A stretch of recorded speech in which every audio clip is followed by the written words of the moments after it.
Hello everyone, and welcome back to another video.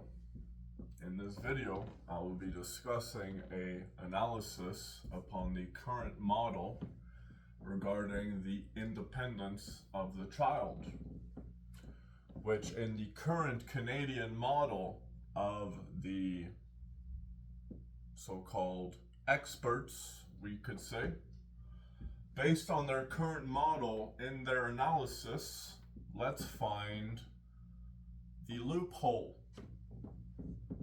which, as written by the feminine experts, allow me to place a masculine expert into raising a child.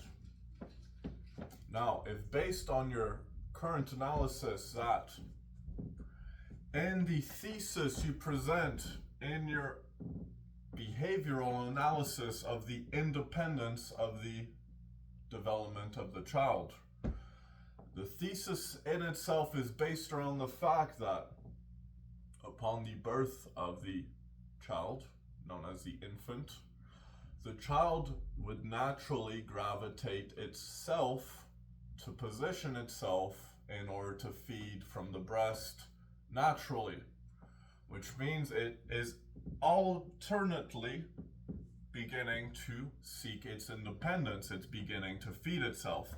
That is the thesis behind this particular argument, that the independence of the child stems upon this particular seeking of independence the moment it is born.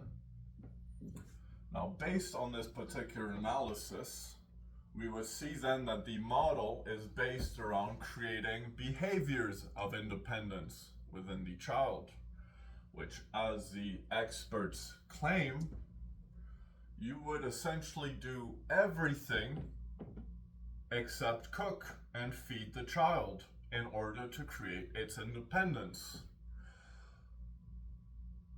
Where is the paradox in that? Because, see, in the essence of it all, if you look at the argument they are placing, which is in order to create the independence of the child, you must create its independence in its development. At which point are they saying the child begins to see its development of independence? Well, essentially they're saying from the moment of birth, the child is already independent. It can naturally do its own thing. Upon which basis are we truly slightly deranged at this point? Because now, if we, in the regards of the food aspect of things, if you let the child feed itself, the child ultimately dictates the rate at which it then eats. And at the rate at which it eats, essentially, it only eats according to its size, which means if it does not eat more, it does not grow. But because the child is independent, it will only eat according to its size, meaning once it is full, it will say, I've had enough, I'm distracted now. It's more work to actually eat at this point than it is to feed myself energy. It is more risk than reward in terms of my energy consumption, creating a logical response to the intelligence. But in this logical response, we see a stunting all of a sudden. And the stunting stems in the emotional development, which is the emotional development a child would have if a mother simply did her job and fed the damn child. Imagine that. Everything else the child does, you do along with the child, but specifically in the terms of feeding the child, that in itself is seen as the only topic you should let it seek its independence in order to develop its independence, which in the argument of it all in itself is paradoxical. It does not make sense, because if now we see that in the if I may make this particular point, in the Canadian model of nutrition, specifically states that in the development of children, they need a minimal caloric requirement in their nutrition, which means, based on this particular measure, is the child meeting that requirement based on knowing said requirement? No, because it doesn't even know how to read yet, let alone feed itself. Which we then see the idiocracy behind the experts claiming they understand children better. It's simply you were not understood, so you are creating your complex in the misunderstanding of children, resulting in the confusion and anger, on and on and on.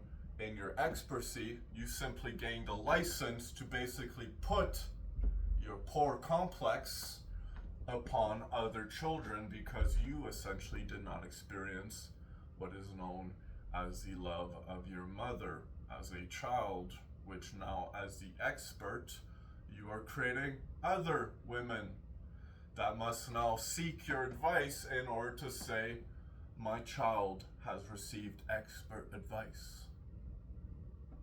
It's not the child that received expert advice, it's you as the mother, and you sought and received wrong advice.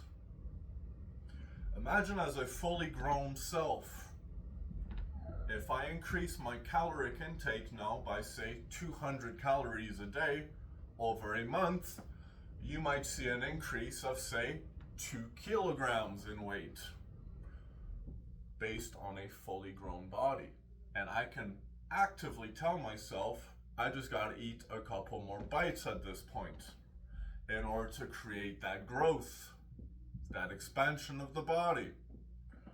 Which now, imagine a young infant, which in itself, in the act of telling it, this is where your independence is how you choose to feed yourself. We are actively seeing that women are essentially telling their children, I want to keep you small forever. Because if upon the observation that if I personally at full growth eat an extra 200 calories a day for a month and I add 2 kilograms worth of weight over a month, what do you think happens when an infant eats, say, an extra 200 calories a day? Whoa, it's growing. What a surprise! What a surprise! The infant is growing based on the fact that it's eating more, according to the mother all of a sudden saying, okay babe, a couple more bites, because I'm actively doing my job as a mother at that particular point. Which, as a father, you also have a role in the development of this child in its mentality. Which, if your child is starving, it does not essentially develop proper neurological pathways, which are made of, drumroll please, fat. If a child does not develop enough fat on its body in its development youth, since infant, the fat that would then develop normally on a young baby, which young babies are meant to be a little chubby, because they can then create not just their body's development from the extra calories, the fat goes to create their neurological pathways in the expansion and development of their consciousness. Now we see attention deficit disorders in starving children. Why are children not paying attention?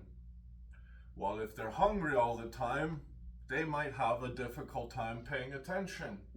Which, in the idea of stunting their hunger, let's put them on a methamphetamine supplement, an ADHD medication, which then results in them paying a hyper focus while they essentially thin out and become tiny people.